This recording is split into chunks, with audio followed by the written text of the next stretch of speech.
یزید نے اب کیا کیا، کیونکہ بڑا چلاک آدمی تھا، بڑا شاطر تھا، بڑا تیز تھا، اس نے ولید کو خط لکھا، کہنے لگا کہ فوری طور پہ عبداللہ ابن عباس کو بلاؤ اور اسے کہو میری بیعت کریں۔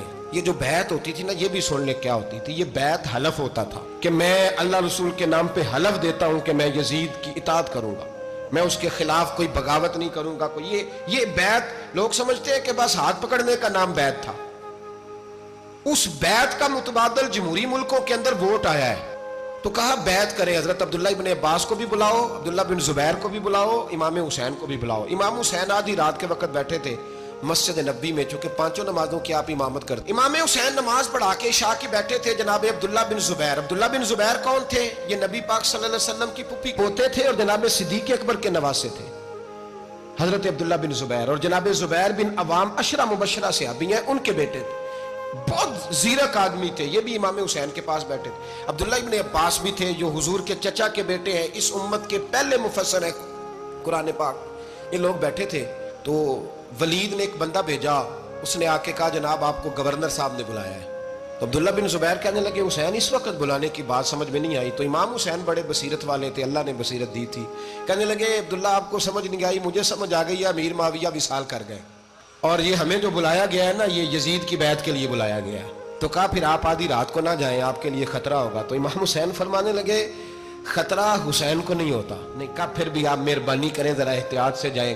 تو جناب عبداللہ ابن زبیر نے، عبداللہ ابن عباس نے 14 بندے نیزے دے کے، تلواریں دے کے امام حسین کے ساتھ بھیجے، اور کہا کہ امام حسین اگر اس نے کوئی غلط ملت بات کی نا، زبردستی بیعت کرنے کا کہا، تو آپ بس کوئی ایک بات اونچی آواز میں کر دینا، یہ سپاہی پیچھے آ جائیں گے۔ امام حسین ان 14 بندوں کو لے کے گورنر ہاؤس پہنچ گئے۔ جب آپ وہاں پہنچے، اس نے بتایا، اس نے کہا جی حضرت امیر معاویہ انتقال کر گئے اور آپ نے یزید کی بیعت کرنی ہے۔ تو امام حسین فرمانے لگے میں چھپ کے بیعت نہیں کروں گا، مجمع لگاؤ، جمعے والے دن اعلان کرو، جو طریقہ ہے حضرت ابوبکر صدیق کا، جو طریقہ ہے حضرت عمر فاروق کا، جو انداز حضرت عثمان غنی کا ہے، جو مولا علی کا ہے، سر عام اعلان کرو، اگر ساری دنیا یزید کی بیعت کرے گی تو میں بھی تیار ہوں۔ تم مجھ سے بیعت لے کے پھر لوگوں کو بتانا چاہتے ہو کہ حسین بیعت ہو کر رہے ہیں تو تم کیوں نہیں کر رہے؟ میں عام آدمی نہیں ہوں، لہذا چھپ کے بیعت نہیں کرتا۔ جب یہ بات کی نا تو ولید بڑا نرم دل تھا اور امام حسین کی شان کو جانتا تھا، وہ جانتا تھا یہ نبی پاک کا خاندان ہے۔ اس نے کہا جی مجھے تو حکم تھا، باقی آپ حضور کے نواز ہیں، میں کر کچھ۔ وہاں ایک بڑا بدبخت شخص بیٹھا تھا، عبد الملک بن مروان، وہ ولید سے کہنے لگا کہ اگر حسین آج تمہارے ہاتھ سے نکل گئے تو تمہارے لیے بہت بڑا مسئلہ کھڑا ہو جائے، انہیں جانے نہ دینا، یا بیعت کراؤ یا ان سے کہو جنگ کے لیے تیار ہو۔ تو امام حسین رضی اللہ تعالیٰ عنہ کے کانوں میں آواز گئی تو فرمانے لگے ابن مرجانہ، اگر تیرے اندر جرت ہے تو آ سامنے حسین کے، اس کے کانوں میں باتیں نہ کر، کانا پھوسی نہ کر، باہر آ میدان میں، شرارت نہ کر، باہر آ، میں تمہیں ابھی بتاتا ہوں کہ حسین سے مقابلہ کرنے کا انجام کیا ہے۔ یہ کہہ کے امام حسین باہر نکلے، اپنے بھائی محمد بن انفیہ کو بلایا، عبداللہ بن زبیر، عبداللہ ابن عباس، ڈھیر سارے لوگ کٹھے ہو گئے، فرمایا یہ معاملہ ہے، اب کیا کرنا ہے؟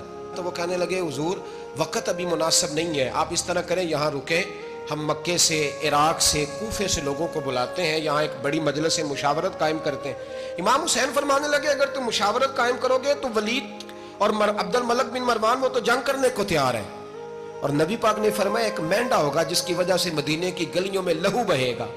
فرمانے لگے میں وہ بکرا، وہ مینڈا نہیں بننا چاہتا۔ کہا پھر آپ کیا کریں گے؟ تو امام حسین رو پڑے، فرمانے لگے میں مدینہ چھوڑ جاؤں گا لیکن مدینے کی حرمت پامال نہیں ہونے دوں گا۔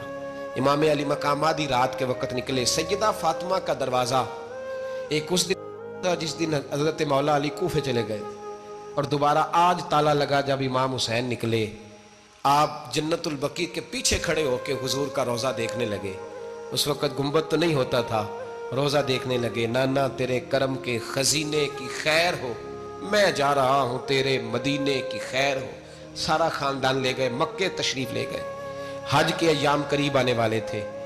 امام حسین نے وہاں لوگوں سے باتیں کی۔ جب امام حسین وہاں پہنچے تو کوفے سے خط آنے لگے۔